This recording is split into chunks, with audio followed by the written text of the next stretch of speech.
أوصيكم وإياي بتقوى الله فقد فاز المتقون. قال الله تعالى في كتابه العزيز بعد أعوذ بالله من الشيطان الرجيم وذكر فإن الذكرى تنفع المؤمنين. صدق الله العظيم. Bagi Tuan Imam, Tuan Bilal, pengusi Jawatan Kuasa Surau Muslimin dan Muslimat, mudah-mudahan kita semua dirahmati oleh Allah Subhanahu Wa Taala. Alhamdulillah kita dapat tunaikan salat Isya. Seterusnya salat tarawih dan kita dengar sedikit tazkirah.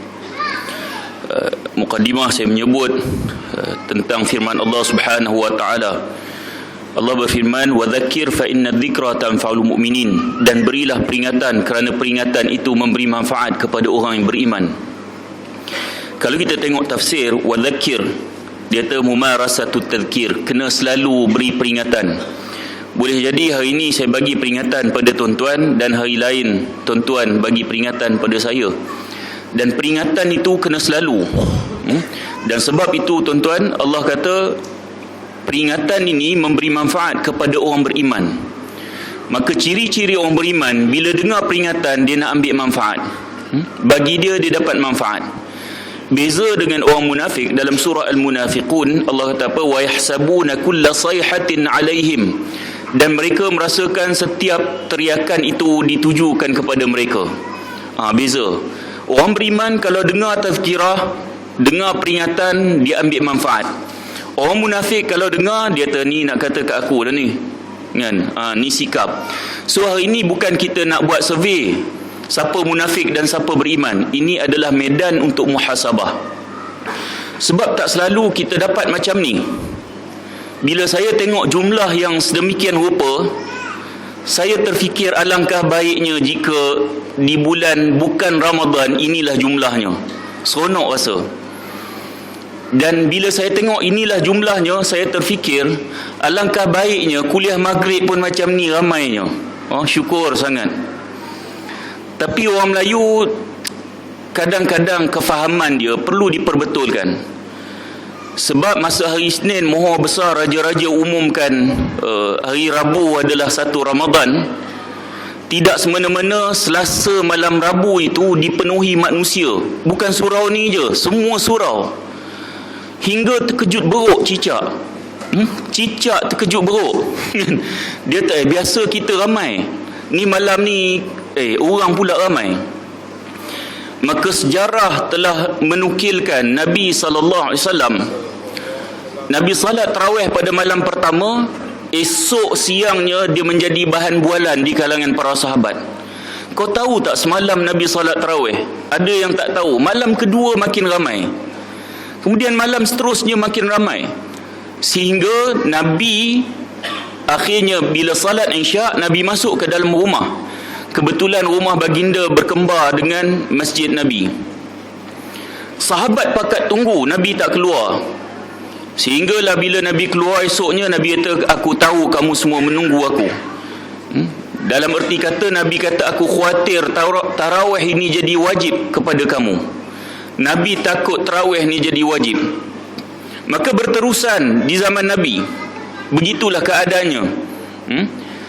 Dan seterusnya Sayyidina Abu Bakar pun sama. Sehinggalah Sayyidina Umar, apabila Sayyidina Umar tengok ada kerumpuk sini buat sikit, ada 2-3 orang buat sini, ada seorang buat sana, Sayyidina Umar kata alangkah baiknya jika aku kumpulkan mereka dan lantik imam yang terbaik bacaannya untuk dibuat salat tarawih secara berjemaah.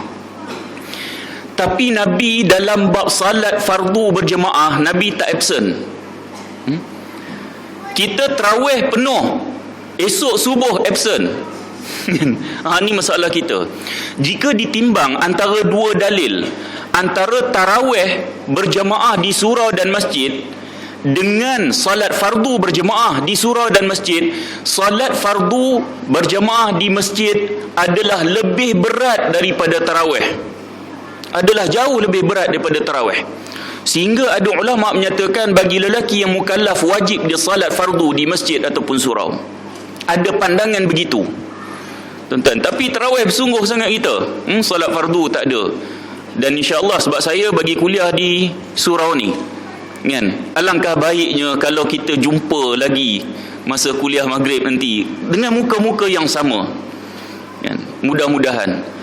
Tapi tuan-tuan, bukan apa, kita kadang-kadang bulan bukan Ramadan ni susah nak datang sebab waktu tu syaitan tidak dibelenggu. Sekarang ni syaitan dibelenggu, so mudah nak datang. So maknanya kalau kita tak datang selepas bulan Ramadan nanti, bukan salah kita, salah syaitan.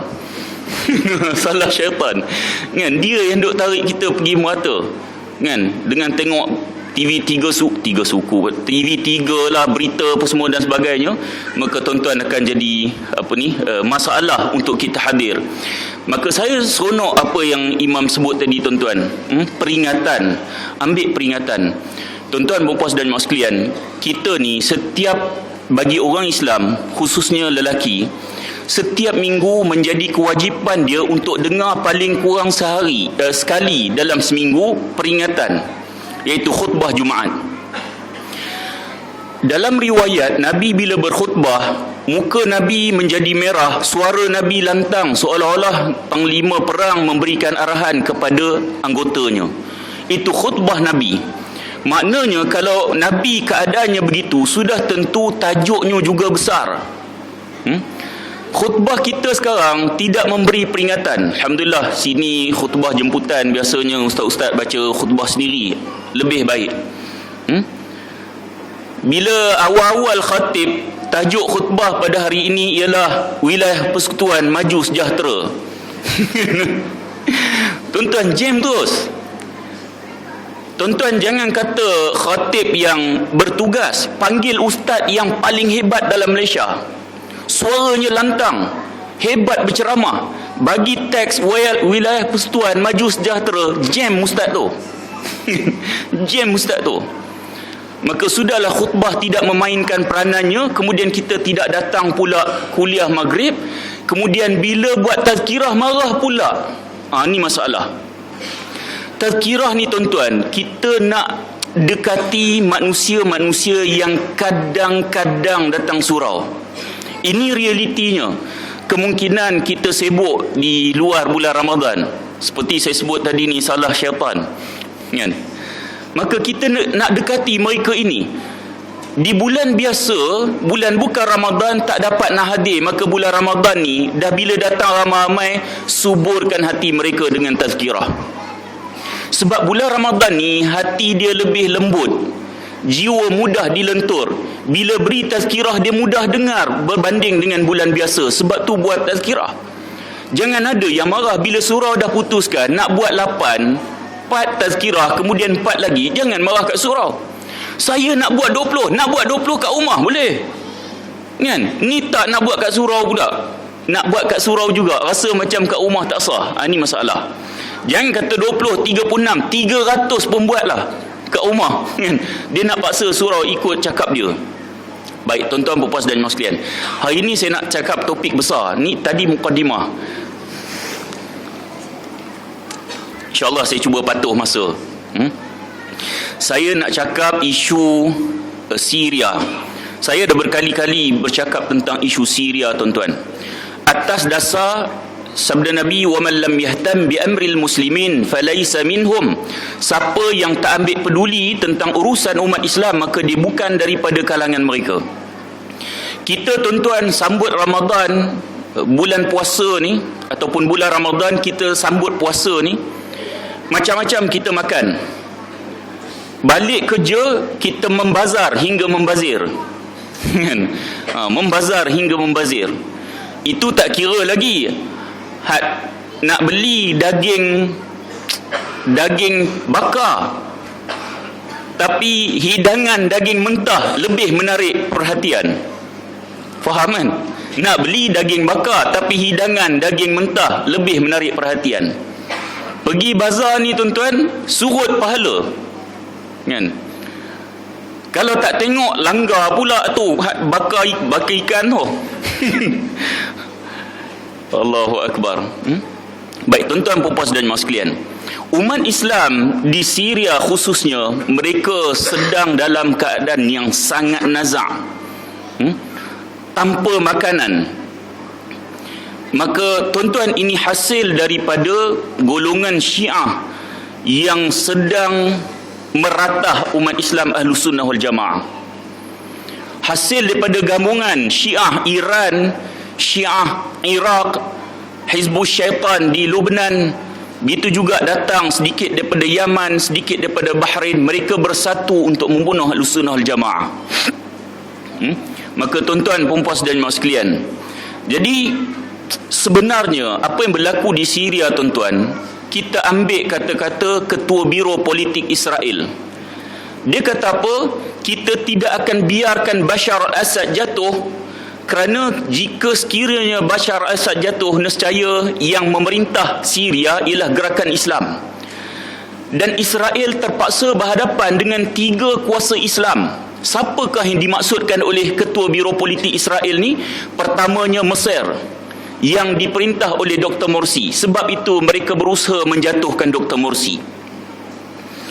Jeneral Abdul Fattah Sisi, setelah dia menggulingkan Dr. Morsi, tuan-tuan, akhbar esoknya, akhbar Israel mengucapkan tahniah kepada Jeneral Abdul Fattah Sisi kerana berjaya menjatuhkan Dr. Morsi.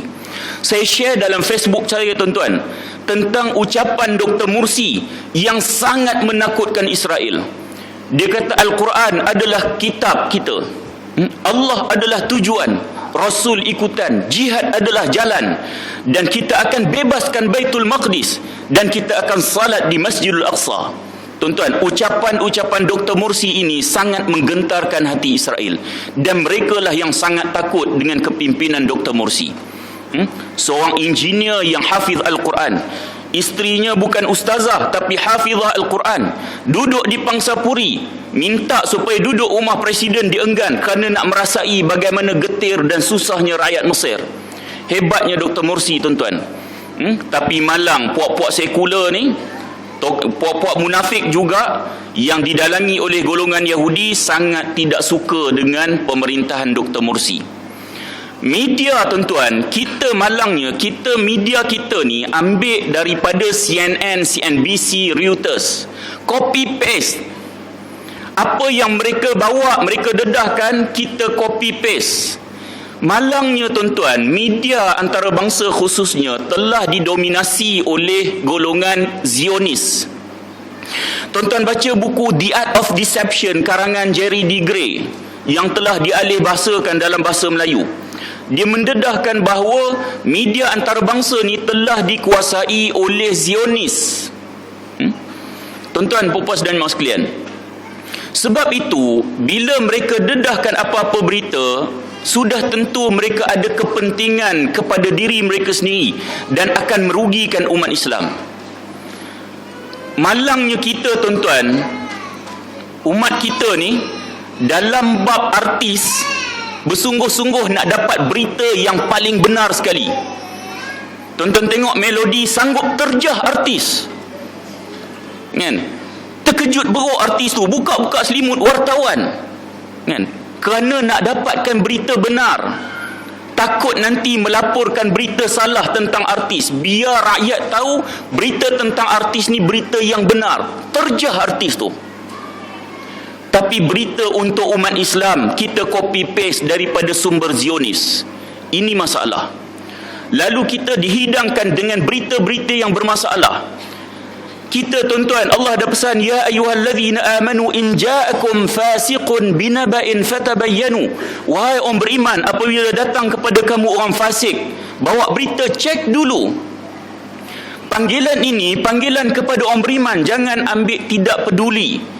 Sebagaimana Allah memanggil kita, ya ayyuhallazina amanu kutiba alaikumusiyam kama kutiba alal ladzina min qablikum la'allakum tattaqun. Wahai orang beriman, difardukan ke atas kamu puasa seperti mana difardukan kepada umat terdahulu, moga-moga kamu jadi bertakwa.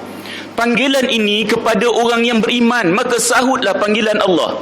Sebab itu kalau saya panggil hari ini, okey, AJK Surau tolong datang depan. So yang akan datang depan siapa? AJK Surau yang akan bertindak, sebab mereka rasa diri mereka terpanggil. Orang yang bukan AJK Surau, dia terrelate, aku bukan AJK Surau, so dia tak perlu datang depan.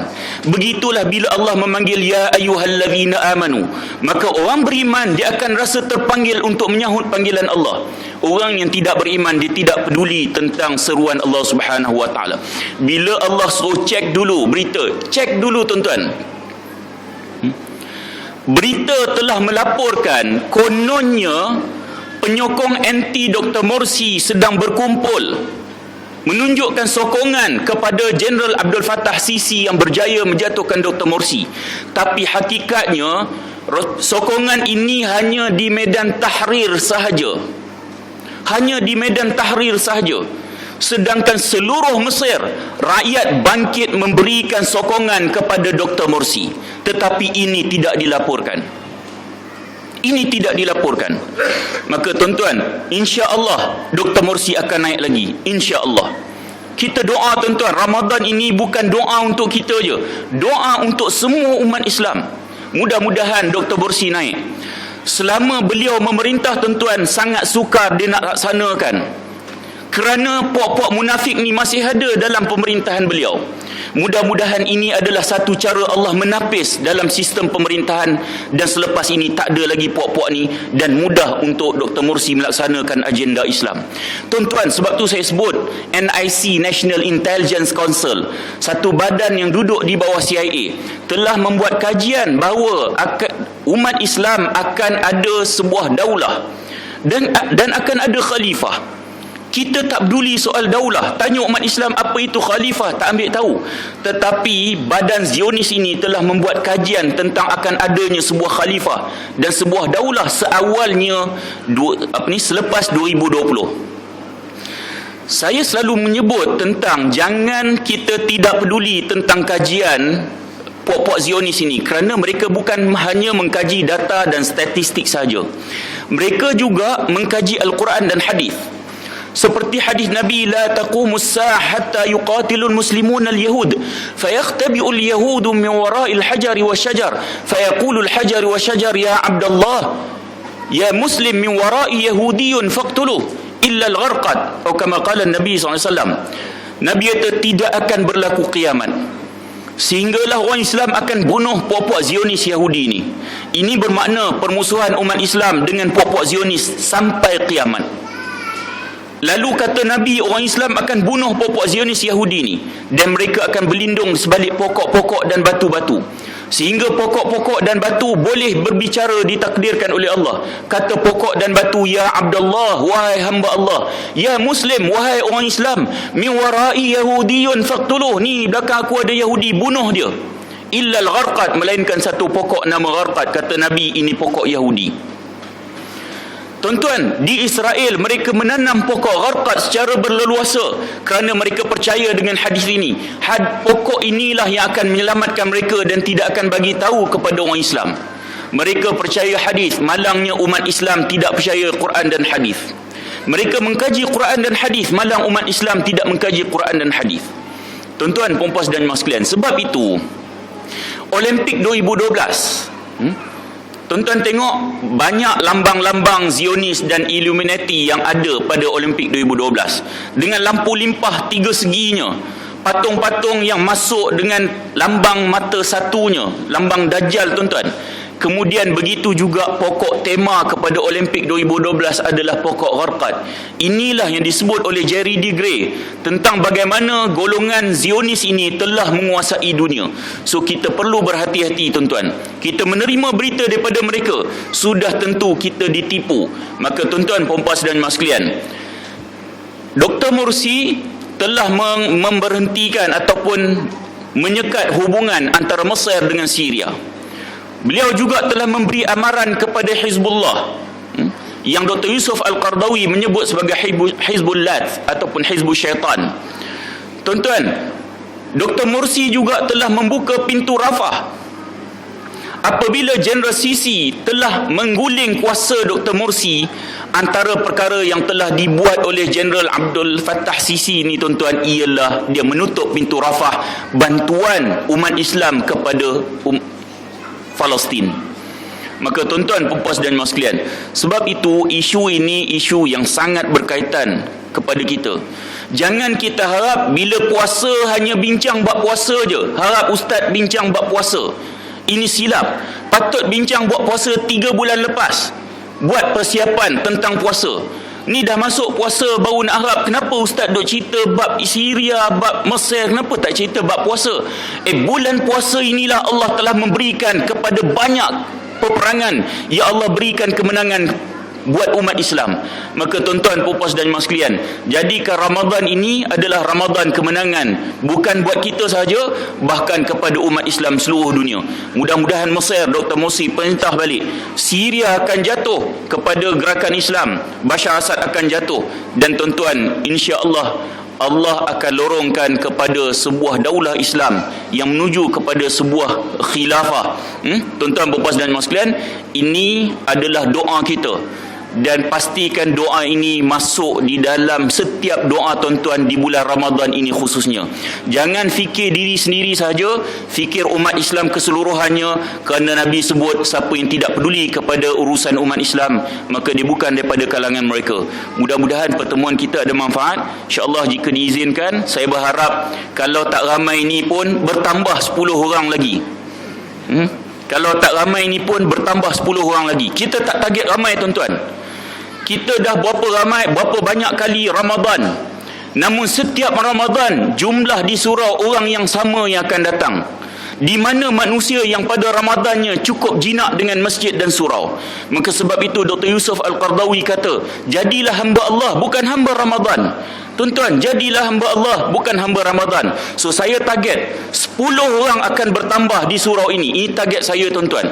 Tuan-tuan, jadilah di kalangan yang 10 orang, jangan jadi yang ke-11. Kalau 50 orang berebut nak jadi yang ke-10, maka kita akan bertambah 50 orang lagi. Maka tuan-tuan, puas dan mak sekalian, ini satu cabaran dan satu motivasi pada kita semua untuk kita menjadi orang yang hampir dengan rumah Allah. Jangan sombong dengan rumah Allah tuan-tuan, jangan sombong dengan rumah Allah. Semalam Maghrib saya sembahyang dekat Masjid Kem Wadi Ben, ada jenazah anggota.